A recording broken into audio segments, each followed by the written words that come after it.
Alright guys, we're going to talk about the relationship between Australia and China, and we're going to do that by looking at different news reports from a couple of different outlets, starting with one that, as of me making this video, came out yesterday. So I'm making this on the 29th, this came out on the 28th. G'day, Minister. How you going? Captain Rothroar. Australia's top end looks increasingly like the front line. Australia's awesome, sir. Around 1,300 Americans are currently stationed in the Northern Territory as part of the latest US Marine rotation, and the bases where they train alongside Aussies are getting multi-million-dollar upgrades. In a region as uncertain as this, you need to ensure you have the defence capability that enables you to protect and defend Australia's interests. You're ready, Prime Minister? We support increased support for our Australian Defence Force, but the government needs to just stop re-announcing the same things over and over again. Scott Morrison's tour of the Robertson Army Barracks Head up, please, sir. coming in a week in which the Australian government is accused of letting slip the dogs of war with comments about China's military ambition. It seems that Australia suffers from a disease while asking others to take the medicine, a Foreign Ministry spokesman declared. Our objective here in this part of the world is a free and open Indo-Pacific. Our objective here is to ensure a peaceful region. We've declared the capability. The Home Affairs Secretary, who's warned the drums of war are again beating, has clarified his hawkish stance. If only the same vigilance as well as the longing for peace had been in evidence in times past, perhaps fuel would have fallen. Mike Pezzullo's warning of potential war has made global headlines from London to Beijing, and it's also raising questions over whether he's the right official to next take over as Defence Department Secretary. Other candidates emerging for the all-important job include Australia's overseas spy boss, ACIS Director Paul Simon. Secretary? So, what does the Secretary think is in his future? Will we see you at Defence soon? If he knows, he's not saying. Andrew Green, ABC News, Canberra. Yeah, that was by the ABC. We funded that. That's some state propaganda right the fuck there. Look at the title of it. PM denies major investment in military bases aimed at sending message to China. Jesus fucking Christ. These people are not okay in their head. The military industrial complex has really rotten their fucking brains out. Okay, let's move on. Here's some more winning reporting from the ABC. 4 corners this time. And you know what? I sped up the stuff I didn't think was really necessary. And so that's most of it. The dispute is about far more than trade. The trade barriers that China imposed on Australia in 2020 are cases of economic coercion. China is trying to coerce Australia into supporting essentially China's interests. There's a fierce debate about how to respond. We're not going to lay down in a fetal position and get kicked to death. I just do wonder how many times we might choose to poke the dragon before the dragon turns back and blows fire at us in a pretty painful way. Tonight on 4 Corners, we investigate China's trade sanctions against Australia. We'll meet the Australian business people hit hard by China's bans and tariffs. And we'll explore whether Beijing is using trade as a weapon in a campaign of political coercion.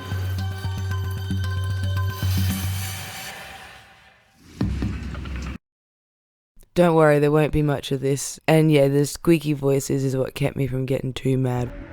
China set out its grievances in a document leaked to the media last year. They included banning Chinese telco Huawei from building Australia's 5G network, Australia's foreign interference laws, the call for an independent inquiry into COVID-19, Australia's incessant wanton interference in China's Xinjiang, Hong Kong and Taiwan affairs, and antagonistic media reports that were poisoning the atmosphere of bilateral relations. And of course, if you wish to watch anything I show you in full, I will include all of the links in the description box below. But really, I'm getting some of the most important bits out of this one for you. The way the industry has engaged with me, those affected industries, it has been really humbling.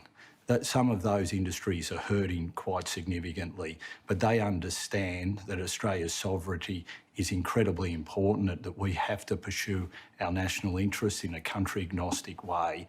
They've sought to put the national interests before their own self-interests, and I'd like to thank them for that. There's no doubt the toll on industries like lobster and wine is terrible. Yet the reality is China's sanctions have only had a minor impact on the overall economy. Coal that would have gone to China has been sold to other countries. Even barley's found new markets. And ironically, despite the punishment, Australia's trade with China actually increased last year. 40 minutes of looking into industries impacted by this, just to say at the end, oh, it wasn't really that big a deal in the big scheme of things. It's fascinating that during the year that China was punishing Australia economically, through all sorts of levers, the overall size of Australian exports to China actually grew because of the iron ore price and the sheer scale of our iron ore exports and China's demand. From January 2021, we had a $10 billion surplus, which is the highest on record. So the resilience of our economy has stood up incredibly well. Australia's economy has been shored up by iron ore. It's by far Australia's biggest export, and it's conspicuously absent from the trade sanctions. For now, China has little choice but to satisfy its appetite for the mineral from the mines of Australia's northwest. But Australia may not be able to rely on that trade in coming years. And then they told us absolutely nothing there. Well, iron ore saved our asses and China still needs iron ore from us. Are they telling us in a roundabout way that once again Australia put all its eggs in the one basket? I think that's what they were trying to say there without directly saying that. Because what this all sounds like to me is so far China's just fucked with industries that would be like the equivalent of getting your nails trimmed or maybe at worst having a finger cut off. And it's just to let you know that iron ore, an entire fucking limb, can just be lobbed off. And just to be clear, that's Australia's arm. China is actively seeking to diversify the imports of key strategic products, including iron ore. I don't think we can any longer expect that iron ore is going to form the mainstay of the Australian economy and that Chinese demand for that is going to keep us propped up. They are busily trying to diversify their needs away from Australia. They're looking at markets in Africa, in Papua New Guinea, in Brazil. Economist Jane Golly heads the Australian Centre on China and the World at ANU. She's part of a crucial policy debate about how to handle China. Professor Golly is not naive about the nature of the leadership in Beijing. The shift that China has made under Xi Jinping's been deeply worrying for lots of us, and that's changed my own positioning on how I think about all sorts of things to do with the Australia-China relationship. But she thinks Australia has the balance between national security and the economy wrong. In her view, Australia should tone down its rhetoric and consciously steer a middle path between the US and China. There really does seem to be this perception that if the Australian government softens its stance at all towards China, that we'll be perceived as weak. I don't think necessarily that being a little bit kinder, treading a little bit more softly is necessarily a sign of weakness. If you look at the relative economic strength of the two countries, I do come back to this analogy of the big, strong, tough kid in the playground. How many times do you poke that kid and make fun of them as they see it before they turn around and give you a big whack in the face? Don't you stand up to bullies, though? I don't think it always makes good sense, does it? I don't like black eyes.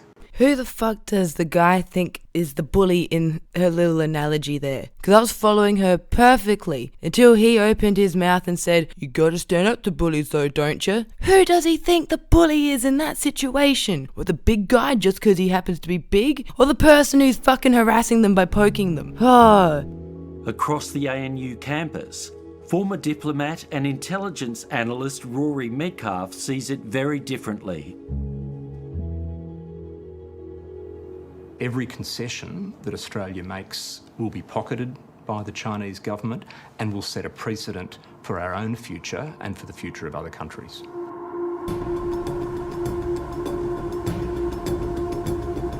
While exports to China have delivered an economic boom, Australia's reliance on the China trade has left the nation vulnerable.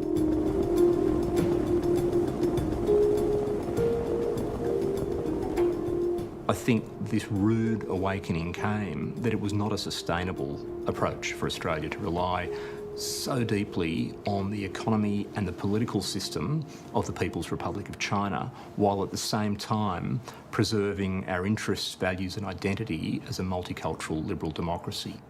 I think we've got all our eggs in one basket on a number of fronts, and I think that's a dangerous situation for any industry to be in. What we have to do is be making sure we've always got a diversified suite of countries that we can export to, because that's the best way that we can secure our businesses, especially those that are heavily reliant on commodity trades.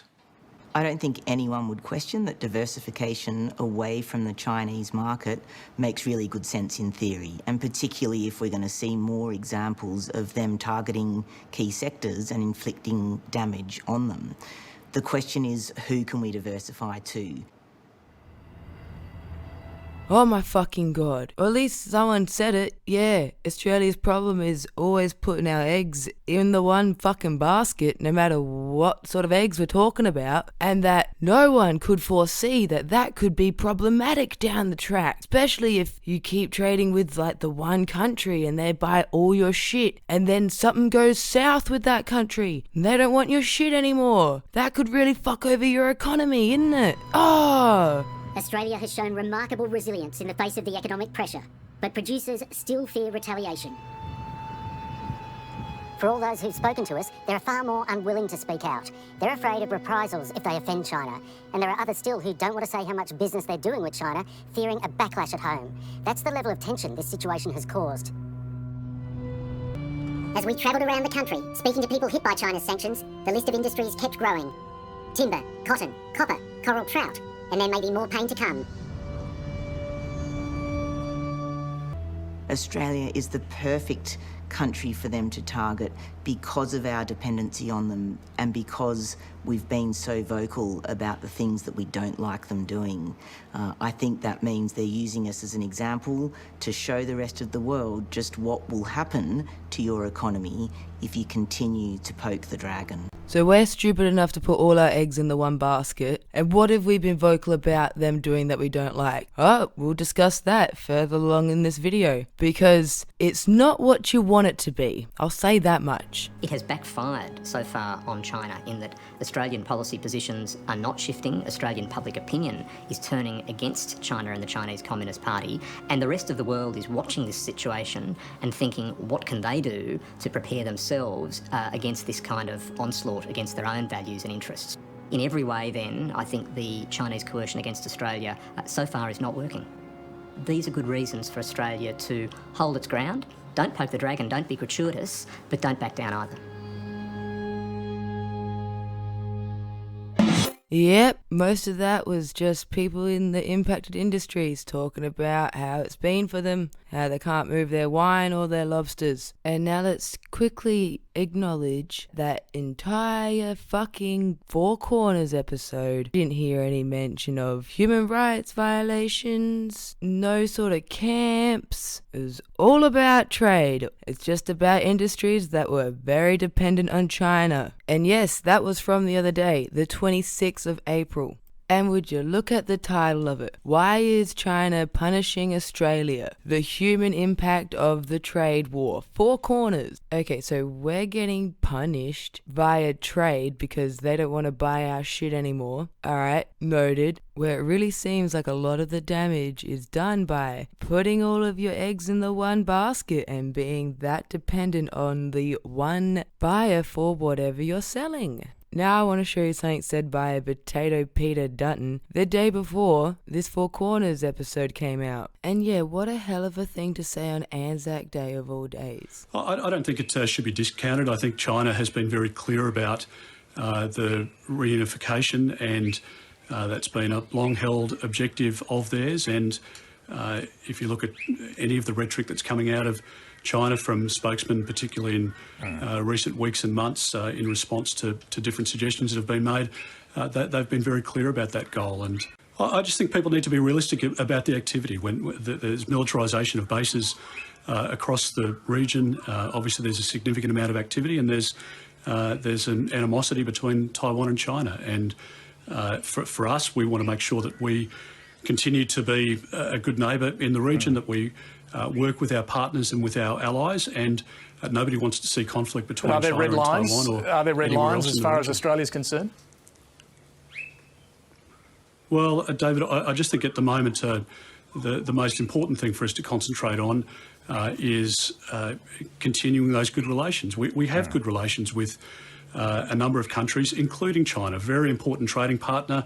We have an incredible diaspora community here in Australia, people that have contributed to our country over generations that are incredibly important Australians, but we do have a difference of opinion with the ideals of the Communist Party of China. Let's be very frank about it. Just casually from April 25th, 2021, with a video titled Australia Says China Conflict Shouldn't Be Discounted, with the Minister for Defence running his mouth but still not really saying anything. Now, just over a couple of days, if you were to be consuming Australian media and really trying to get to the bottom of the Australia-China relations, you'd be screaming, what the fuck do you mean? Send a message to China and don't discount conflict with the number one country you do trade with, you fucking idiots. Are you people deranged? What is wrong with you? And what really fucks me off is all the fucking bullshit that we've started hasn't even been for a good reason, when there are good fucking reasons to stand your fucking ground. Like, human rights. But nah, who gives a shit about that when you've got fucking trade deals to worry about? And now let's go back to last year when China banned coal exports from us, because that's going to kick shit off with Australia. Australia's sovereignty is not for sale. That's Prime Minister Scott Morrison's blunt message to Beijing as it steps up its trade war on Australia by banning coal exports. Barley, beef, wine, lobster, timber, cotton, lamb, and now coal. We have seen further deeply disturbing and concerning reports out of China in the last 24 hours. Chinese media is reporting Beijing's latest target in its one-way trade war with Australia is $14 billion worth of coal. These actions, if true, would potentially constitute discriminatory action against Australian producers. Well, isn't that some of the dumbest shit you've ever heard? Coal is Australia's second largest resource export, worth $64 billion in 2019, and 21% of that is sold to China. If a perception emerges that there is a conflation between political issues and a trading relationship, then that can create a lot of uncertainty for many other trading partners. Beijing's beef with Canberra is political, based on a list of 14 grievances handed to 9 News, all of which demand Australia change its democratic nature if it wants to do business with China. Scott Morrison says he won't be trading that. Australia's sovereignty is never for sale. Yeah, I would say that trade deals are inherently political. And hang on, ABC Four Corners has only just gotten around to vaguely mentioning this list of demands when Channel 9 was talking about it in December last year, along when the coal was banned from being exported to China, and then we had that Simon guy say that that was discriminating against Australia. But yeah, our sovereignty is not for sale. They're really betting that nobody knows what the fucking word sovereignty means. That's what I think is the key to this. Despite the growing list of trade targets so far, the economy-wide effects here are small. In the first 10 months of this year, Australia's goods exports to China were valued at $121 billion, compared with $123 billion over the same period in 2019.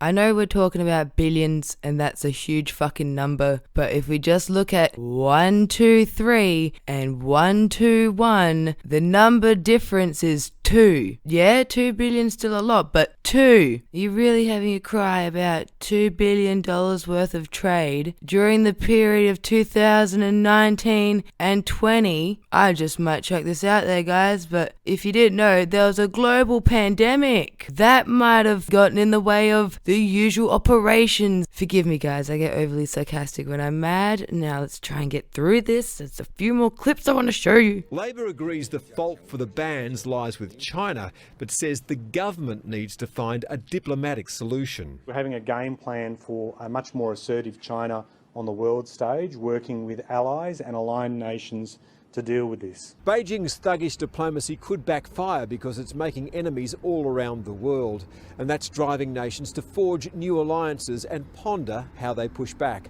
Chrissy Ullman, 9 News. Oh yeah, heaps blunt. Yeah, thuggish. Thuggish. That bloke really said thuggish. We were discriminated against because they didn't want to buy our coal. But our sovereignty is not for sale. And what's really wild is this was 2 weeks after this. We start with the significant worsening of relations between China and Australia. Beijing has defended one of its officials who tweeted a fake photograph showing an Australian soldier holding a knife to an Afghan child's throat.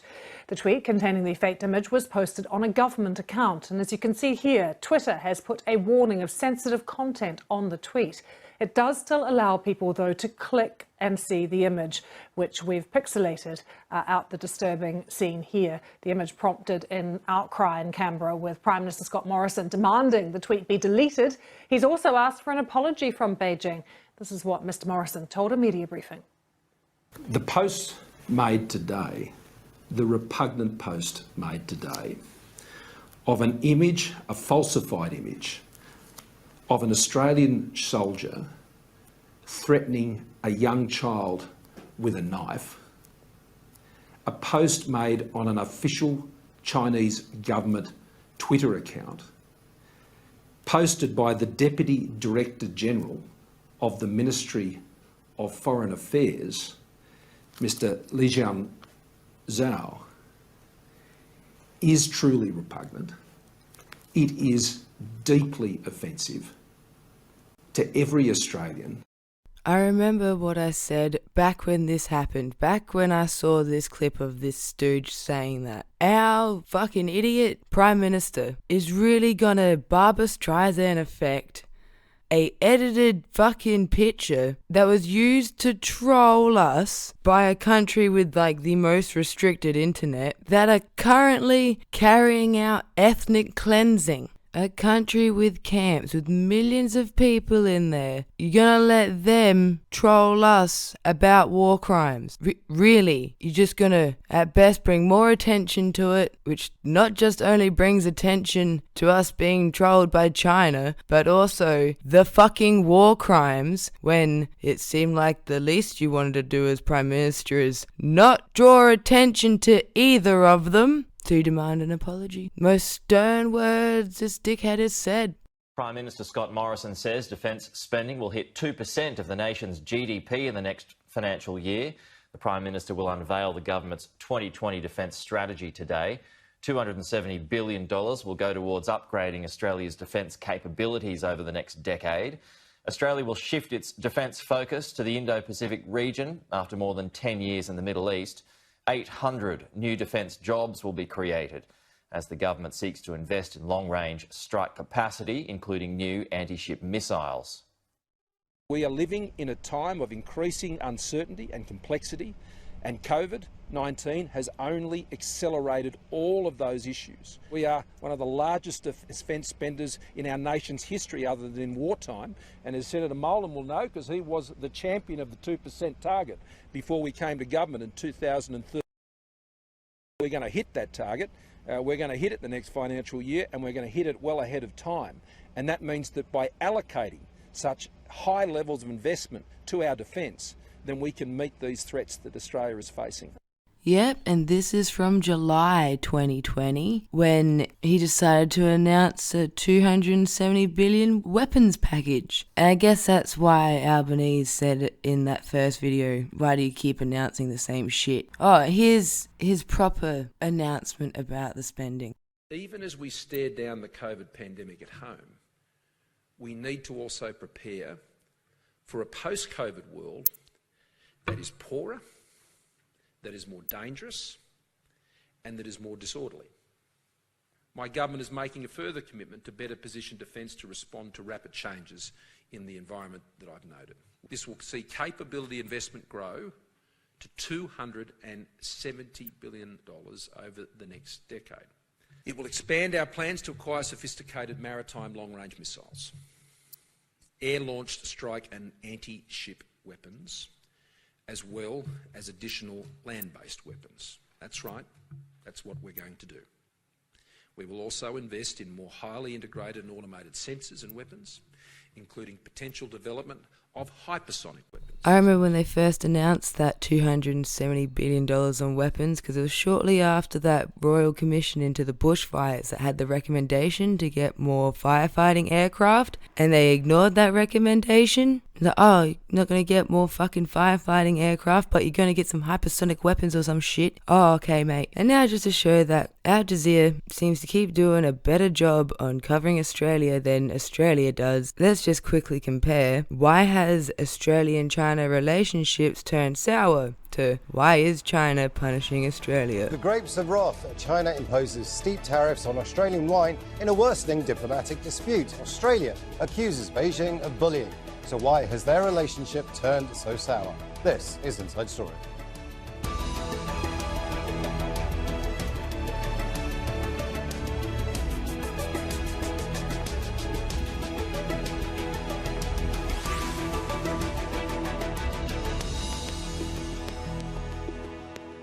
Hello and welcome to the programme. I'm Imran Khan.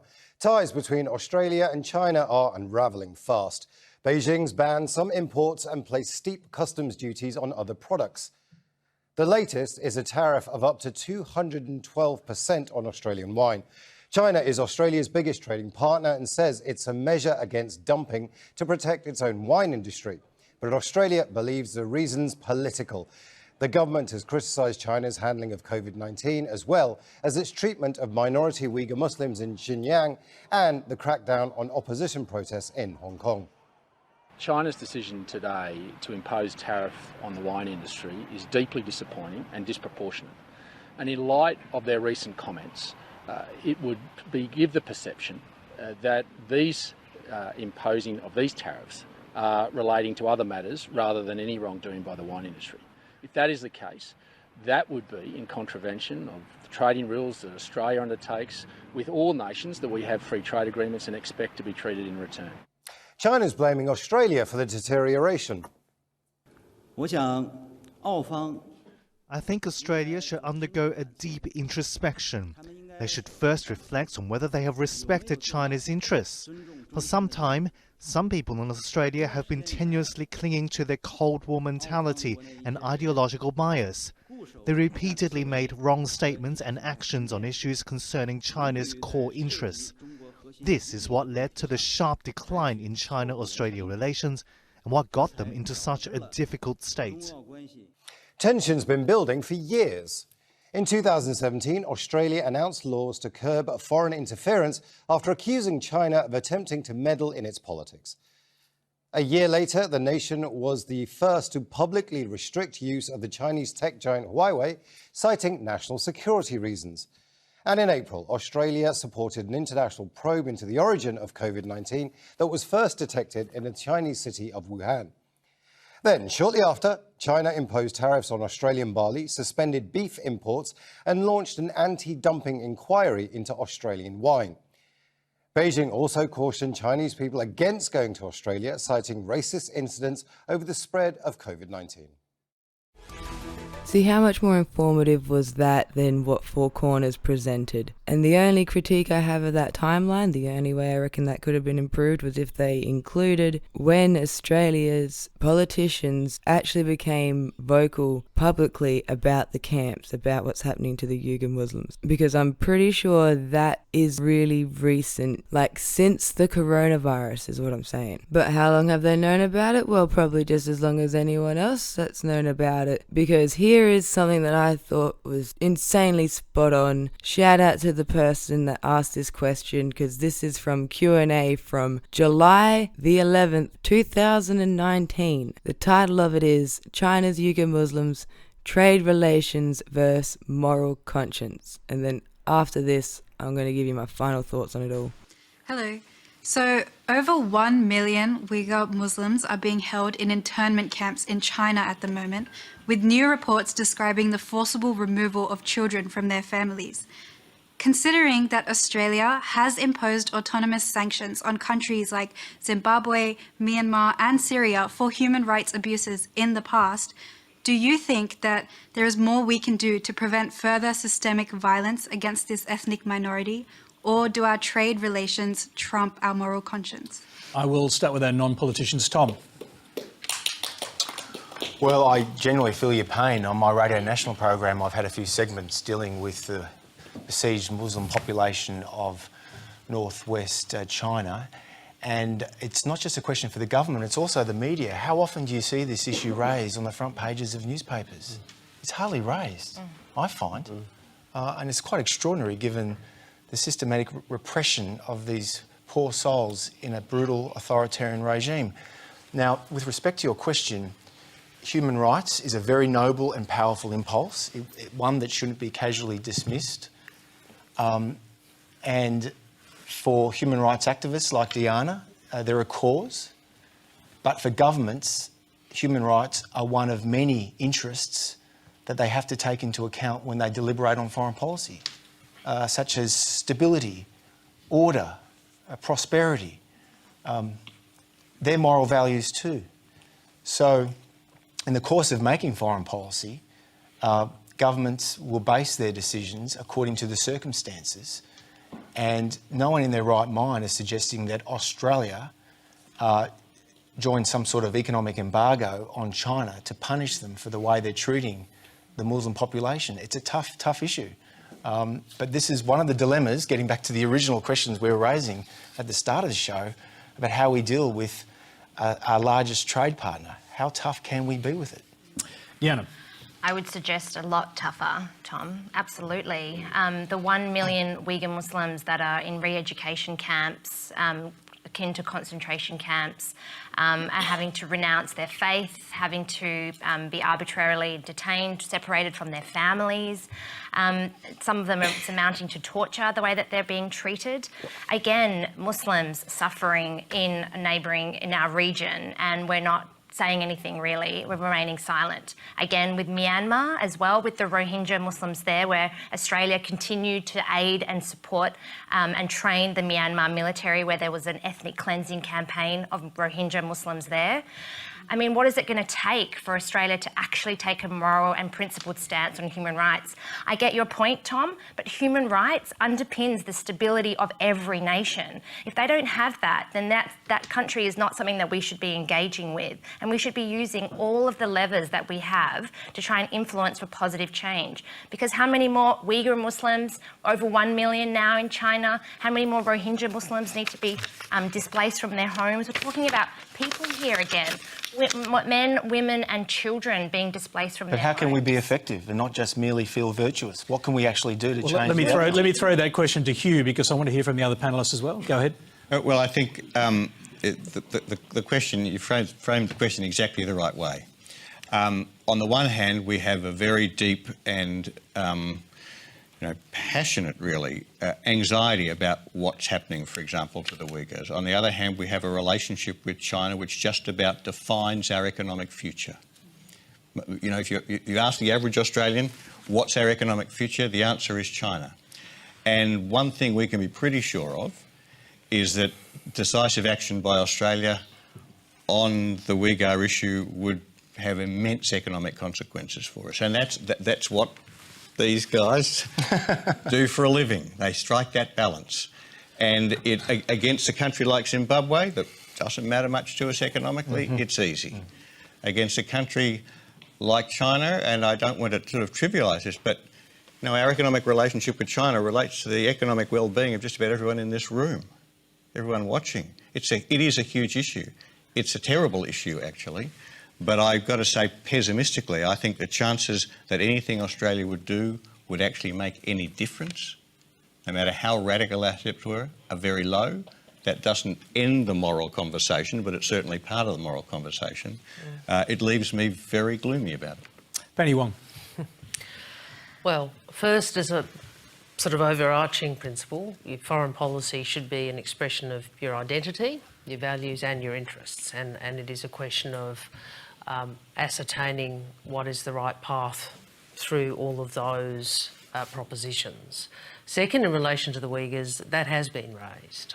I can't speak for the government, I'll let Scott do it, but I certainly can say we have raised that publicly. The then Leader of the Opposition was asked questions about it at a particular speech he did, and he responded accordingly. We've asked questions in the Parliament, in Senate estimates about these issues, because we should ask those questions and they should be made public. What we do know and what our concerns are, because the rule of law and human rights do matter. But I think there is a reasonable question about effectiveness. There are times where private discussions are one judges to be the most effective way. There are times where public discussion is the most effective way. And the judgment about trade, I think that you reference, I think Hugh is right. The reality is, it's an asymmetric relationship economically. So I'm not sure that would be an effective way of dealing with those issues. Scott Ryan. Well, in short, I agree with broadly what Hugh and Tom and Penny have said. I mean, we have to look at this through the prism of our values. We do have a human rights discussion with China. But in politics, you've also got to look at capacity. And the truth is that, as Penny described it as asymmetric, we would have very little impact upon China and an enormous impact upon Australia. So the effectiveness of any action we took would be virtually zero. On that basis, I don't necessarily... I don't think we should be shy about being realistic, that we can use economic sanctions where we know they work. But there's no point necessarily in inflicting great harm upon Australians if that would damage a relationship, prevent the conversations that are always ongoing around a range of issues, but also not have the desired effect the sanction is hoped to. What you've just I'm going to give you the final word because we're nearly out of time, but you've heard the pragmatic arguments. Your response? What you essentially have all said on the panel here today is that Muslim lives don't matter. And that is exactly what you said. That's not fair. That's what people are hearing at home, they're hearing in the audience, and that is just so heartbreaking to hear that. And I'm just really disappointed because we have so many levers in the toolbox that we could be using to influence foreign policy. We could be using it at trade, and human rights are not mutually exclusive to our values around trade. And it's really important that we try to engage critically with these nations and try to influence when these things are happening. And it's not just happening, it's a mass scale ethnic cleansing campaign in Myanmar, re-education camps of over 1 million Uyghur Muslims in China at the moment. And this is the most disappointing result, I think, from the panel tonight. The discussion we had is not worthy of that bumper sticker, quite frankly. No, I'm really disappointed. That's my opinion. And in fact, Australia, on the Rohingya issue, has on a bipartisan basis been quite active internationally. Still training, and the military haven't cut military aid.